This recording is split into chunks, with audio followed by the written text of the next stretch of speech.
Bayangkan, seorang pekerja rajin, jujur, dan tak pernah menunda kewajibannya. Tapi setelah maut menjemputnya di jalan pulang, ia tidak benar-benar pergi. Setiap malam, di pabrik tua yang sunyi, kursinya kembali terisi, mesin yang dulu ia pegang tiba-tiba hidup, dan loker yang kosong terbuka dengan sendirinya. Semua orang tahu dia sudah dikuburkan, tapi mengapa ia masih datang untuk bekerja?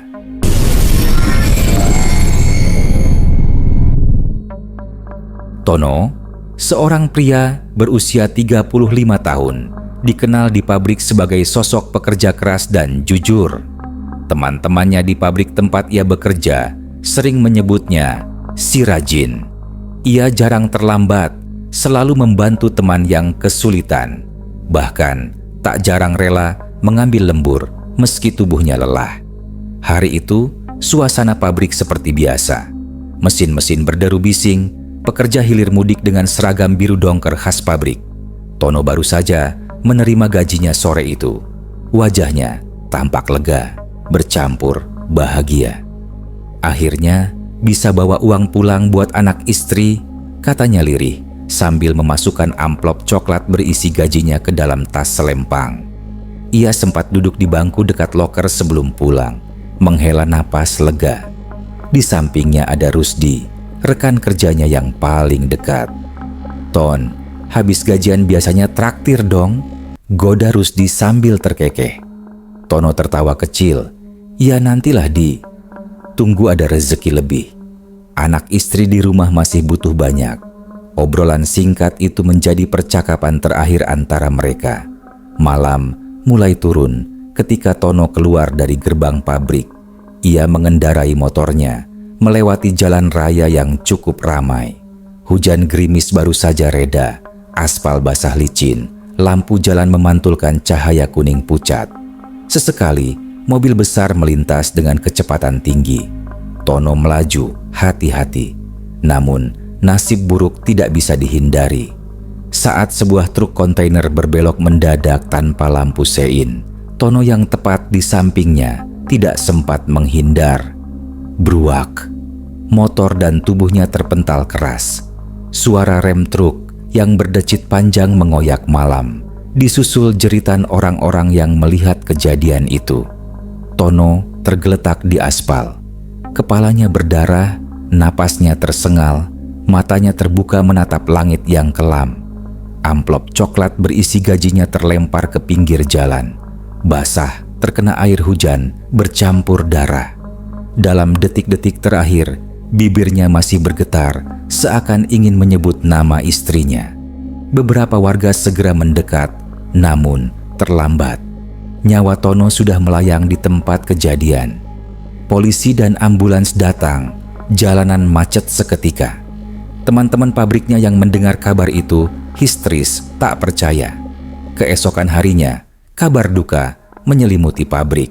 Kursi kerja Tono kosong, mesin pres yang biasa ia pegang berhenti dingin. Semua pekerja merasa kehilangan. Rusdi paling terpukul. Ia bahkan masih ingat jelas tawa Tono beberapa jam sebelumnya. Pemakaman Tono berlangsung sederhana, namun penuh isak tangis.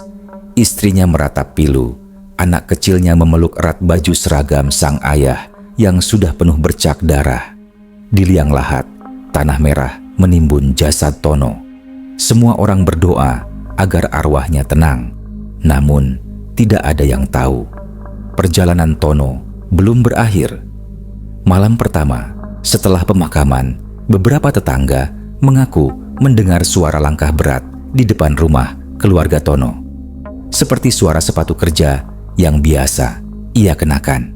Bahkan, istri Tono bersumpah sempat mencium bau keringat suaminya di dalam kamar, padahal ia baru saja dimakamkan. Hari berganti, kehidupan pabrik berjalan seperti biasa. Tetapi, bayangan kehilangan itu terus menghantui. Kursi kosong Tono di dekat mesin pres seperti menyimpan aura dingin. Setiap kali Rusdi lewat di depan loker tempat Tono menyimpan barang, ia merasa seolah ada yang mengawasi dari dalam. "Ah, mungkin cuma perasaan gua aja," pikirnya sambil menghela napas. Tapi entah kenapa, setiap kali melintas, bulu kuduknya selalu meremang. Hari-hari setelah itu, suasana pabrik tak lagi sama. Semua pekerja seakan masih menunggu sosok Tono muncul dari balik pintu, membawa senyum khasnya. Namun, tak ada yang menyangka penantian itu kelak akan terkabul dengan cara yang tak pernah mereka bayangkan. Karena meski jasadnya sudah dikubur, Tono belum berhenti bekerja. Hari-hari berganti. Tepat 40 hari sejak kematian Tono, suasana pabrik terasa berbeda. Bukan hanya karena kehilangan sosok pekerja rajin itu, melainkan juga karena bayangan ingatan yang selalu melekat di benak setiap orang yang mengenalnya. Kursi kerja Tono di dekat mesin pres tetap kosong. Tak seorang pun berani duduk di sana. Bahkan, mandor sengaja tidak menugaskan orang lain untuk menggantikan tempatnya. "Biar kosong saja, jangan ada yang pindah ke situ," kata mandor pada suatu rapat singkat. Semua karyawan mengangguk setuju. Tidak ada yang berani, bukan hanya karena rasa hormat, tetapi juga karena ada perasaan aneh yang tak bisa dijelaskan. Loker Tono yang berada di barisan ketiga, dekat pintu masuk ruang ganti juga dibiarkan tertutup rapat. Kuncinya telah diserahkan ke ruang HRD setelah pemakamannya. Tapi setiap kali pekerja melintas, loker itu seperti memberi aura dingin. Rusdi, sahabat Tono, seringkali memperhatikan loker itu. Ada rasa rindu yang aneh setiap ia melihat pintunya. Seolah Tono masih akan datang, membuka loker, mengganti baju, lalu bersiap ke mesin pres seperti dulu. Namun, kenyataan berkata lain. Sore itu, saat jam kerja berakhir, pekerja satu persatu mulai berganti baju di ruang ganti. Rusdi datang paling terakhir karena harus membereskan pekerjaannya. Ia berjalan pelan melewati barisan loker yang sudah banyak tertutup. Hanya lampu neon putih di langit-langit yang menyinari ruangan itu dengan suara mendengung pelan. Saat melewati loker Tono, langkah Rusdi mendadak terhenti. Krek, terdengar suara samar. Rusdi menoleh. Loker Tono yang seharusnya terkunci perlahan terbuka dengan sendirinya. Pintu besi itu berderit keras, memecah kesunyian. Rusdi menatap tak percaya. "Astagfirullah," bisiknya. Pintu loker itu terbuka lebar. Di dalamnya tergantung rapi sebuah baju seragam biru dongker. Bukan seragam biasa, tapi seragam milik Tono. Masih lengkap dengan nama dada berbordir putih, Tono. Rusdi terpaku. Ia yakin betul seragam itu sudah diserahkan ke keluarganya bersama barang-barang pribadi Tono. Tidak mungkin bisa kembali ke sini. Tubuhnya gemetar. Tangannya terangkat hendak menutup pintu loker, tapi entah kenapa tidak sanggup bergerak. Dari dalam loker, bau menyengat tiba-tiba menyebar, bau anyir darah bercampur tanah basah. "Rus, kenapa lu bengong?" Suara Tian, salah satu rekan kerja, mengejutkannya. Tian baru saja masuk ruang ganti. Ia menoleh ke arah loker Tono dan wajahnya langsung pucat pasi. "Ya Allah, itu kan seragam Tono?" gumam Tian. Tak lama, Sarwo juga datang. Begitu melihat ke arah loker, ia langsung mundur beberapa langkah, menutup mulutnya dengan tangan. Seragam itu, kok bisa ada lagi di situ? Bukannya udah diambil istrinya waktu itu? Ketiganya saling berpandangan. Tak ada yang berani mendekat. Loker itu tetap terbuka. Seragam menggantung tenang, tetapi suasana mencekam membuat bulu kuduk mereka berdiri. "Udah, kita laporin aja ke mandor," kata Rusdi akhirnya. Suaranya bergetar. Mereka bertiga bergegas keluar dari ruang ganti, meninggalkan pintu loker yang masih terbuka. Keesokan harinya, kejadian itu menjadi bahan pembicaraan satu pabrik. Semua pekerja heran dan ketakutan. Ada yang berusaha berpikir logis, menganggap mungkin ada orang iseng yang sengaja meletakkan seragam itu kembali. Namun, bagaimana caranya? Kunci loker berada di HRD dan tidak mungkin dipinjam sembarangan. Mandor pun mendatangi ruang ganti, memeriksa loker itu. Namun yang membuat mereka semakin bingung, seragam itu memang benar milik Tono. Terlihat dari bordiran nama dan noda bekas oli yang pernah menempel di bagian lengannya. Bahkan ada sobekan kecil di ujung kerah yang jelas diingat Rusdi. Ini gila, siapa yang bisa masukin lagi ke sini? Ucap Mandor sambil menggeleng. Malamnya, Rusdi tidak bisa tidur. Bayangan seragam Tono di dalam loker terus menghantui pikirannya. Ia teringat detik-detik terakhir Tono sebelum kecelakaan. Senyum terakhirnya, amplop gaji yang sempat ia kantongi, dan tubuhnya yang terkapar di jalan dengan darah membasahi aspal. Dalam mimpinya, Rusdi melihat Tono sedang berdiri di depan loker itu. Wajahnya pucat, berlumuran darah, matanya kosong, namun tubuhnya tetap mengenakan seragam kerja biru. Dari mulutnya terdengar suara berat. "Aku belum selesai, aku masih harus kerja." Rusdi terbangun dengan keringat dingin membasahi tubuhnya. Jantungnya berdegup kencang. Ia menoleh ke arah jam dinding, pukul 2 dini hari. Tapi di luar kamarnya, samar-samar terdengar suara langkah kaki, seperti sepatu kerja yang menghentak pelan di lantai. Sejak hari itu, suasana pabrik berubah semakin menyeramkan. Semua orang enggan melewati ruang ganti sendirian. Loker Tono tidak berani disentuh siapapun, dan seragam itu tetap tergantung di sana, seperti menunggu pemiliknya kembali memakainya. Tak ada yang tahu, kejadian di loker itu hanyalah awal dari sesuatu yang jauh lebih mengerikan. Karena Tono, meski telah mati, seakan belum benar-benar pergi. Sejak kejadian seragam Tono yang tiba-tiba kembali ke loker, suasana pabrik semakin dipenuhi ketegangan. Tidak ada satupun pekerja yang berani mendekati ruang ganti seorang diri. Bahkan, beberapa karyawan memilih berganti baju di rumah, ketimbang harus berhadapan dengan deretan loker yang kini seakan menyimpan rahasia kelam. Meski begitu, pekerjaan tetap harus berjalan. Mesin-mesin besar tetap harus dioperasikan, target produksi harus tercapai. Rusdi, Tian, dan Sarwo termasuk 3 orang yang sering mendapat giliran lembur. Mereka bertiga cukup dekat semasa Tono masih hidup, sehingga wajar bila Mandor sering mempercayakan mereka untuk menjaga ritme kerja malam. Malam itu, ketiganya lembur hingga hampir pukul 11. Pabrik yang biasanya ramai kini terasa sunyi. Suara mesin sudah mulai berkurang, hanya beberapa unit yang masih beroperasi. Cahaya lampu neon pucat membuat bayangan di dinding terlihat memanjang, menciptakan kesan seram, seakan ruangan itu dihuni oleh sosok-sosok yang tak kasat mata. Setelah pekerjaan selesai, mereka berjalan ke ruang ganti. Koridor sepi, hanya langkah sepatu mereka bertiga yang terdengar bergema. Saat masuk ke ruang ganti, suasana terasa lebih dingin daripada biasanya.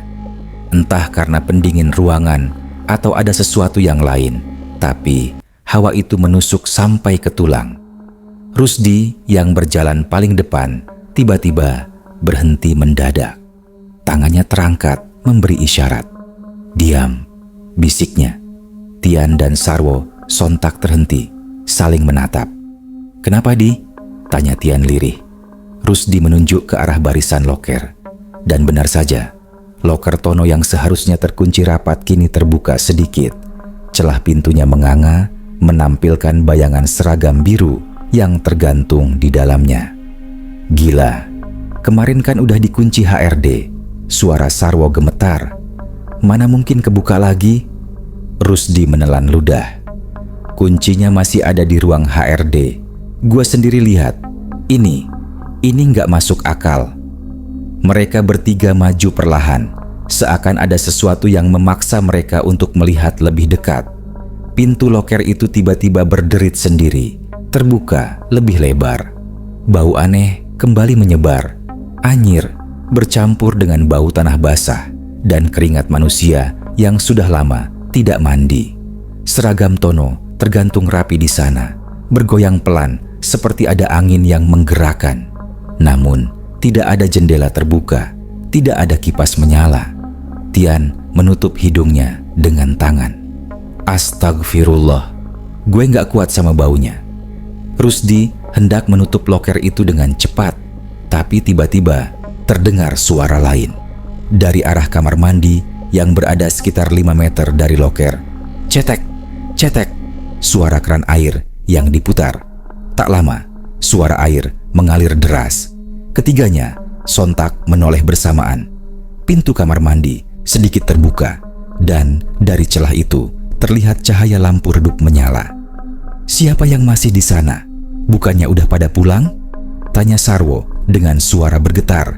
Tidak ada jawaban. Rusdi mencoba memberanikan diri. Halo, ada orang? Suaranya menggema, namun tetap hening. Hanya suara air keran yang terus mengalir.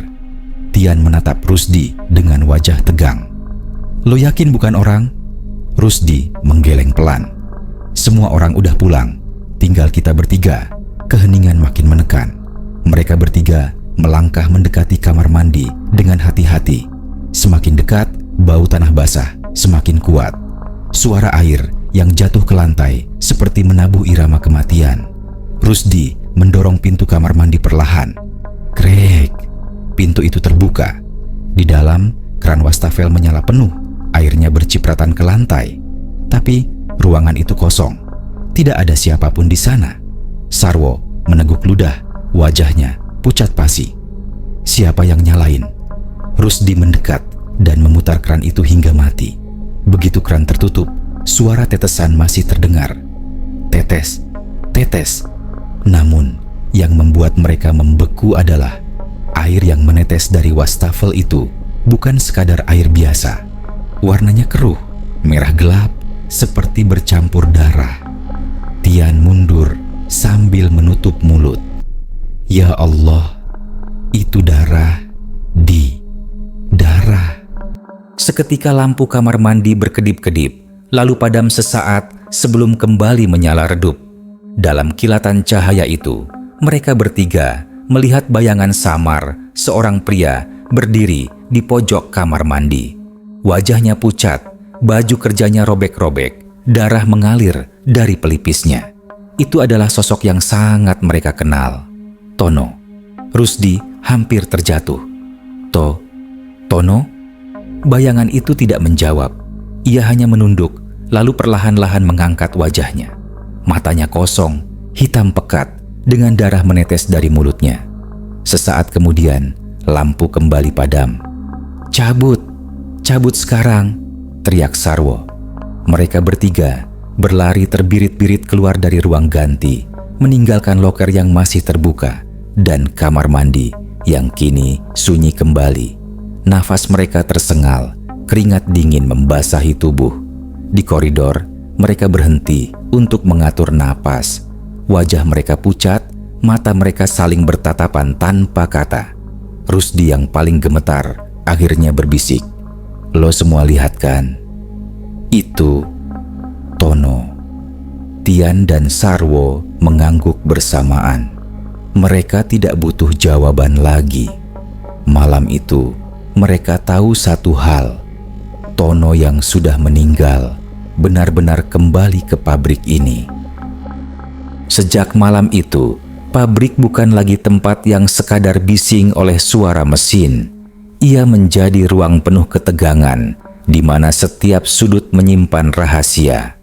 Loker Tono yang selalu terbuka sendiri, bau anyir darah di kamar mandi, dan bayangan samar yang mereka lihat. Semua itu sudah cukup membuat para pekerja enggan berada di sana lebih lama dari jam kerja. Namun, produksi tidak bisa berhenti. Rusdi, Tian, dan Sarwo tetap harus lembur lagi beberapa hari setelah kejadian di kamar mandi. Meski hati mereka dicekam rasa takut, pekerjaan memaksa mereka bertahan. Mandor berusaha menenangkan dengan berkata, "Jangan pikir macam-macam, mungkin cuma kebetulan. Kalau ada masalah, nanti kita lapor HRD lagi." Tapi ketiga sahabat almarhum Tono itu tahu, apa yang mereka lihat bukan sekadar kebetulan. Malam itu, suasana pabrik begitu sepi. Hanya ada beberapa orang yang masih bekerja di lini lain, sementara area mesin pres tempat Tono dulu bekerja sudah hampir kosong. Lampu neon yang menggantung di atas berkelip-kelip seperti hendak mati. Rusdi duduk di bangku, mengusap wajahnya yang lelah. "Kenapa sih harus kita lagi yang lembur? Gua udah gak enak sama tempat ini." Tian mencoba menenangkan meski wajahnya sendiri pucat. "Ya sabar aja, tinggal nungguin hasil mesin ini kelar, abis itu pulang." Sarwo berdiri sambil merokok. Matanya sesekali melirik ke arah kursi kerja Tono yang masih kosong. Kursi itu dibiarkan apa adanya sejak kecelakaan, seolah ada aturan tak tertulis bahwa tidak boleh ada yang mendudukinya. Tiba-tiba terdengar suara aneh. Buzz, celang. Mesin pres besar di pojok ruangan menyala sendiri. Lampu indikator berkedip-kedip dan roda besi berputar perlahan meski tidak ada yang menyalakan tombol utama.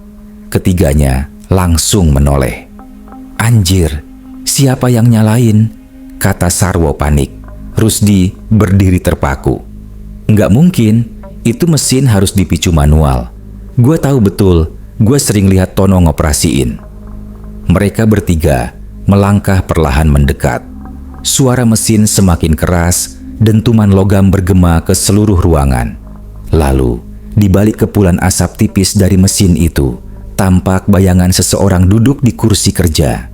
Hati mereka seakan berhenti berdetak. Sosok itu makin jelas, seorang pria dengan seragam biru dongker lusuh, wajah pucat penuh luka, dan darah menempel di bagian pelipis. Rambutnya berantakan, matanya kosong, menatap ke arah mesin. Itu adalah Tono. Rusdi terbelalak, tubuhnya gemetar hebat. "Ya Allah, itu Tono." Sosok Tono bergerak pelan, seperti sedang bekerja. Tangannya menekan tombol mesin, tubuhnya membungkuk, seolah mengulang kebiasaan lamanya. Suara logam beradu terdengar berulang-ulang. Dari kejauhan, ia tampak persis seperti saat masih hidup. Bedanya, kini tubuhnya penuh darah dan wajahnya rusak akibat kecelakaan.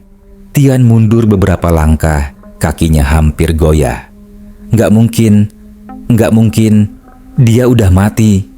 Sarwo menjatuhkan rokoknya, matanya tak berkedip. "Gua lihat sendiri jasadnya di pemakaman. Kok bisa dia balik lagi ke sini?" Sosok Tono tiba-tiba menoleh. Matanya hitam legam, wajahnya penuh darah kering. Ia menatap tepat ke arah mereka bertiga. Lalu, tanpa membuka mulut, terdengar suara berat menggema di ruangan. "Aku masih kerja." Ketiganya menjerit ketakutan. Rusdi hampir jatuh tersungkur. Tian berlari ke arah pintu, dan Sarwo hanya bisa berdiri terpaku sambil gemetar. Namun, sosok Tono tidak bergerak mengejar. Ia kembali menunduk, meneruskan pekerjaannya di mesin pres, seolah dunia lain tidak ada artinya. Lampu neon di atas mereka mendadak padam sesaat, lalu menyala lagi. Ketika cahaya kembali stabil, sosok Tono sudah tidak ada. Mesin pres berhenti beroperasi, kembali sunyi. Kursi di depan mesin kosong seperti semula. Ketiga pria itu saling menatap. Wajah mereka pucat, mulut mereka gemetar. Tak ada kata yang keluar selain nafas terengah-engah. Rusdi akhirnya bersuara, lirih namun jelas. "Lo semua lihat kan? Bukan cuma gue, kita bertiga lihat." Tian mengangguk cepat. "Gue lihat, gue dengar suaranya juga." Sarwo dengan mata masih melebar hanya berbisik, "Dia balik lagi buat kerja." Malam itu, mereka pulang dalam keadaan kalut. Tidak ada yang berani menoleh ke belakang. seakan bayangan Tono masih mengikuti dari dalam pabrik. Keesokan harinya, kabar itu tersebar ke seluruh pekerja. Meski Rusdi, Tian, dan Sarwo awalnya enggan menceritakan, namun wajah pucat mereka menjadi tanda yang tak bisa disembunyikan. Begitu mereka bercerita, seluruh karyawan geger. Ada yang langsung percaya, ada pula yang mencoba menyangkal. Tapi dalam hati, semua merasakan hal yang sama. Pabrik itu sudah tidak wajar lagi. Mandor mencoba meredam kepanikan. Sudahlah, jangan dibesar-besarkan. Mungkin kalian kecapekan, halusinasi. Namun tidak ada yang benar-benar yakin. Bahkan, beberapa pekerja mulai minta dipindahkan shift agar tidak perlu bekerja malam. Ada juga yang terang-terangan mengundurkan diri. Bagi mereka bertiga, Rusdi, Tian, dan Sarwo, tidak ada lagi yang bisa menipu diri. Mereka tahu apa yang mereka lihat. Sosok Tono benar-benar kembali, bukan sekadar bayangan. Ia masih duduk di kursinya, masih mengoperasikan mesin pres seperti saat hidup. Hanya saja, yang mereka lihat malam itu bukan lagi manusia. Itu adalah jenazah yang bekerja. Sejak malam mesin pres itu menyala sendiri, pabrik berubah menjadi tempat yang tak lagi bisa dianggap normal. Kabar bahwa sosok Tono kembali bekerja menyebar begitu cepat. Awalnya hanya menjadi bisik-bisik antar pekerja, namun perlahan menjadi ketakutan massal. Beberapa karyawan menolak untuk lembur. Bahkan di siang hari, banyak yang enggan melewati area mesin pres sendirian. Mandor dan pihak HRD mencoba meyakinkan semua orang bahwa itu hanya halusinasi atau akibat lelah bekerja. Tapi wajah pucat Rusdi, Tian, dan Sarwo sudah cukup menjadi bukti. Mereka bertiga tidak sedang bercanda. Sejak kejadian itu, keanehan semakin sering terjadi. Di ruang ganti, loker Tono kini seakan punya nyawa sendiri. Hampir setiap malam, pintunya berderit terbuka. Seragam biru dongker dengan nama dada Tono bergoyang perlahan, meski tidak ada angin. Pekerja yang nekat melintas di dekatnya mengaku sering mendengar suara napas berat, seperti ada seseorang yang sedang berganti baju di balik pintu. Tian bahkan pernah mendengar jelas suara gesekan logam dari dalam loker, seperti kunci loker diputar, padahal kuncinya tersimpan di ruang HRD. Waktu gua lewat, suara itu berhenti. Begitu gua nengok, pintunya terbuka pelan, kayak ada yang lagi ngintip. Katanya gemetar saat menceritakan pada Rusdi. Di area mesin pres, kursi kerja Tono juga tak pernah benar-benar kosong. Banyak pekerja mengaku melihat kursi itu berputar pelan, seakan baru saja diduduki seseorang. Kadang terdengar suara logam diketuk berirama, persis seperti kebiasaan Tono saat menunggu mesin berhenti. Suara itu membuat semua yang mendengar langsung menoleh, berharap itu cuma angin. Namun kursi tetap bergoyang dan mesin pres sering menyala sendiri walau tombol utamanya mati. Namun, yang paling membuat bulu kuduk berdiri adalah kejadian di kamar mandi. Suatu malam, Sarwo sedang sendirian karena harus mencuci tangan setelah mengotori seragamnya dengan oli. Ruang kamar mandi itu sunyi, hanya suara air yang menetes. Ia berdiri di depan wastafel, menyalakan keran. Air mengalir jernih, dingin menyentuh tangannya. Namun tiba-tiba, dari cermin di depannya, ia melihat sesuatu yang tidak seharusnya ada. Bukan bayangan dirinya, melainkan bayangan Tono berdiri tepat di belakangnya. Wajah Tono pucat pasi, darah menetes dari pelipisnya, dan mulutnya terkoyak dengan senyum mengerikan. Sarwo langsung berbalik, namun tidak ada siapapun di sana. Begitu menoleh kembali ke cermin, sosok Tono masih ada, kali ini lebih dekat, berdiri tepat di bahunya. Sarwo sontak berteriak sekeras-kerasnya dan berlari keluar kamar mandi tanpa menutup keran. Teman-temannya yang mendengar jeritan itu tahu betul bahwa Sarwo tidak mungkin berbohong. Kejadian demi kejadian membuat pabrik itu seperti dihantui setiap saat. Bahkan siang hari pun tidak terasa aman. Ada pekerja bagian administrasi yang mengaku melihat Tono berjalan melewati lorong kantor, meninggalkan jejak lumpur dan tanah basah di lantai. Padahal jasadnya sudah lama dikubur. Semakin hari, sosok Tono tampak semakin menyeramkan. Jika awalnya hanya bayangan samar, kini ia muncul dengan wujud jelas. Wajah rusak akibat kecelakaan, tubuh berlumuran darah, seragam kerjanya robek di sana-sini. Setiap kali muncul, aroma anyir darah dan tanah basah memenuhi ruangan, membuat orang yang berada di dekatnya mual dan ketakutan. Rusdi adalah yang paling menderita. Setiap malam, ia dihantui mimpi buruk. Dalam mimpinya, Tono selalu muncul duduk di kursi mesin pres, menatapnya dengan mata kosong. Kadang, Tono berbicara dengan suara serak. "Aku belum selesai, aku harus kerja." Suatu malam, Rusdi terbangun karena mendengar suara itu nyata, bukan hanya mimpi. Dari luar kamarnya terdengar suara langkah sepatu kerja menghentak lantai.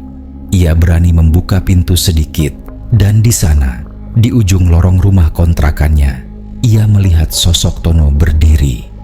Sama persis dengan yang ia lihat di pabrik.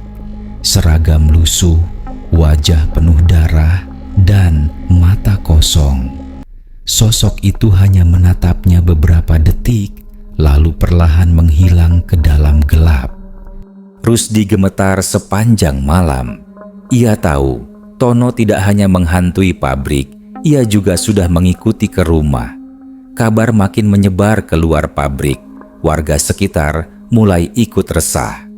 Ada yang bilang pernah melihat Tono berjalan sendirian di dekat pagar pabrik pada malam hari, berdiri lama seperti menunggu giliran masuk kerja. Ada juga yang bersumpah melihat sosoknya di halte bus dekat gerbang, duduk dengan kepala menunduk, lalu hilang ketika didekati. Semua cerita itu membuat pabrik seperti neraka bagi pekerja. Bukan hanya suara mesin dan tekanan kerja yang melelahkan, tapi juga ketakutan setiap kali melintas di tempat yang pernah disentuh Tono. Pada akhirnya, pihak manajemen tidak bisa lagi mengabaikan. Laporan demi laporan dari pekerja membuat produksi terganggu. Banyak karyawan mengajukan resign, sebagian besar menolak kerja malam. Mandor juga mulai kewalahan. Kalau begini terus, pabrik bisa lumpuh. Harus ada solusi, kata salah satu supervisor dengan wajah cemas. Rusdi, Tian, dan Sarwo hanya bisa saling pandang. Mereka bertiga tahu, selama arwah Tono masih gentayangan, suasana pabrik tidak akan pernah normal. Dan memang, malam berikutnya, mereka semua kembali melihat sosok itu. Lebih jelas, lebih mengerikan. Tono muncul bukan hanya di satu tempat, tapi di semua tempat yang pernah ia gunakan saat masih hidup. Loker, kursi kerja, kamar mandi, bahkan koridor menuju pintu keluar. Ia tidak sekadar bayangan lagi. Ia benar-benar hadir, seakan masih bekerja, meski tubuhnya sudah lama dikuburkan. Suasana pabrik semakin hari semakin tak tertahankan. Sejak Tono muncul di berbagai tempat, dari loker, kursi mesin pres, kamar mandi, hingga lorong keluar, pekerja benar-benar tak bisa lagi bekerja dengan tenang. Produksi menurun drastis, laporan kerugian mulai berdatangan. Mandor dan supervisor saling berdebat mencari jalan keluar. Hingga akhirnya, pihak manajemen mengambil keputusan. Mereka harus mendatangkan seseorang yang bisa menetralkan pabrik ini. Dan nama yang disebut para pekerja hanya satu, Ustadz Hanif, seorang ustadz yang dikenal sering diminta menangani gangguan gaib di kampung-kampung sekitar. Malam itu, Ustadz Hanif datang ke pabrik. Usianya sekitar 50 tahun, wajahnya teduh, namun matanya tajam. Ia membawa tas kecil berisi kitab, air doa, dan beberapa benda sederhana untuk ruqyah. Para pekerja, termasuk Rusdi, Tian dan Sarwo, ikut berkumpul. Wajah mereka penuh harap, bercampur dengan rasa takut. "Mana tempat yang sering muncul gangguannya?" tanya Ustadz Hanif dengan suara tenang. Rusdi menjawab cepat, "Di ruang ganti Ustadz, loker Tono. Terus di mesin pres juga. Kamar mandi paling sering Ustadz Hanif mengangguk." Ia lalu memimpin doa, membaca ayat-ayat suci dengan lantang. Suara bacaan itu menggema di seluruh ruangan pabrik yang lengang. Awalnya, suasana terasa biasa, tapi beberapa menit kemudian, hawa dingin langsung menyelimuti. Lampu neon di atas kepala bergetar, berkedip-kedip. Tiba-tiba, terdengar bunyi keras dari arah ruang ganti. Krek, bang. Pintu salah satu loker terbuka, menghantam dinding.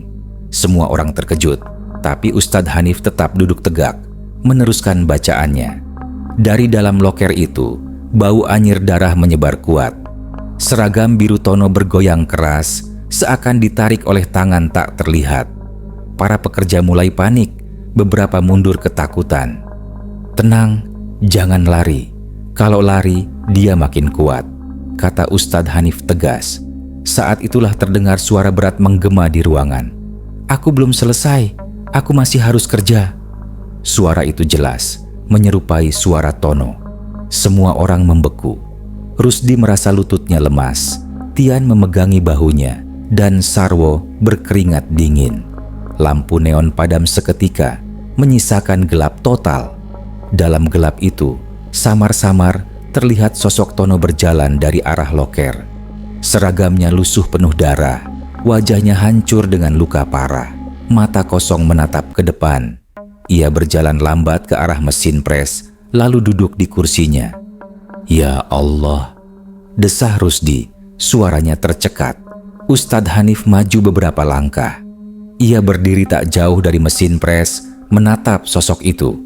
Dengan suara lantang, ia berkata, "Tono, apa yang membuatmu kembali ke sini? Mengapa kau tidak tenang di alam sana?" Sosok itu mendongak. Darah menetes dari pelipisnya, tapi mulutnya bergerak pelan. Suaranya menggema, "Aku masih punya hutang, kasbon, belum lunas." Semua orang yang mendengar itu saling berpandangan. "Hutang? Kasbon?" Rusdi langsung teringat. Benar, beberapa minggu sebelum kecelakaan, Tono pernah berkata, ia meminjam uang kasbon dari pabrik untuk kebutuhan mendesak keluarganya. "Gue harus lunasin sebelum gajian depan," katanya waktu itu. Tapi takdir berkata lain. Nyawanya sudah diambil sebelum sempat melunasi hutang itu. Ustadz Hanif menarik napas dalam. Jadi itu yang menahannya di sini. Semangatnya terikat karena niatnya masih ingin melunasi kewajiban. Ia lalu menoleh ke pihak manajemen yang ikut hadir. "Kalau kalian ikhlas, lunasi hutangnya.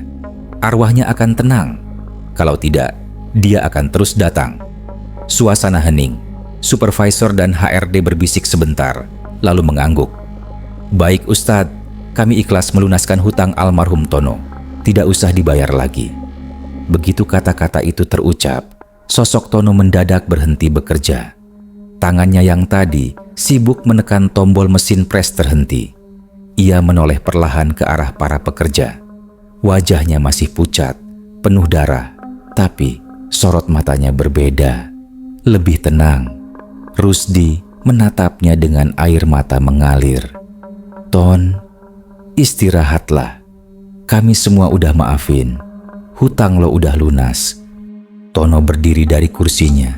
Sosoknya perlahan memudar, seperti asap tertiup angin. Namun sebelum benar-benar hilang, ia sempat menoleh ke arah Rusdi, Tian, dan Sarwo. Bibirnya bergerak, mengucap lirih, "Terima kasih, teman-teman." Kemudian ia lenyap, meninggalkan kursi kosong dan mesin pres yang mati total. Hawa dingin yang sempat menyelimuti pabrik lahan hilang. Lampu neon kembali stabil, dan bau anyir darah menguap begitu saja. Semua orang terdiam, masih sulit percaya dengan apa yang baru saja mereka saksikan.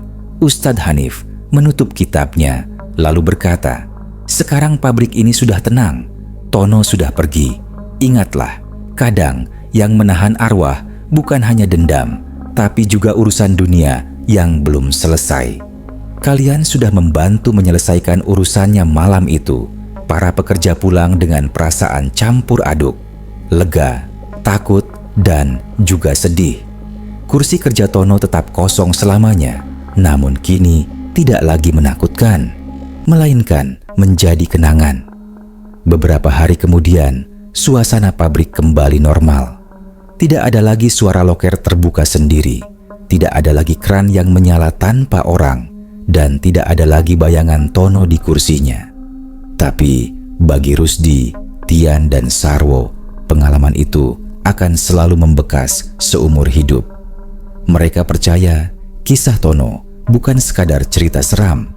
Itu adalah peringatan bahwa hidup ini bisa berakhir kapan saja, dan urusan yang belum tuntas di dunia bisa menyeret seseorang bahkan setelah kematian.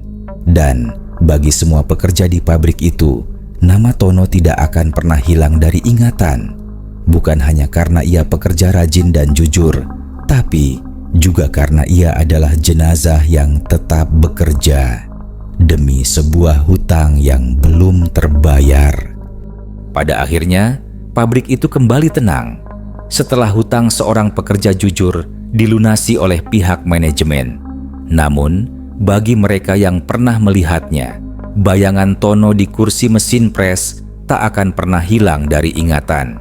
Malam-malam panjang itu menjadi saksi bahwa kematian bukanlah akhir, sebab ada kalanya jenazah pun masih datang hanya untuk bekerja.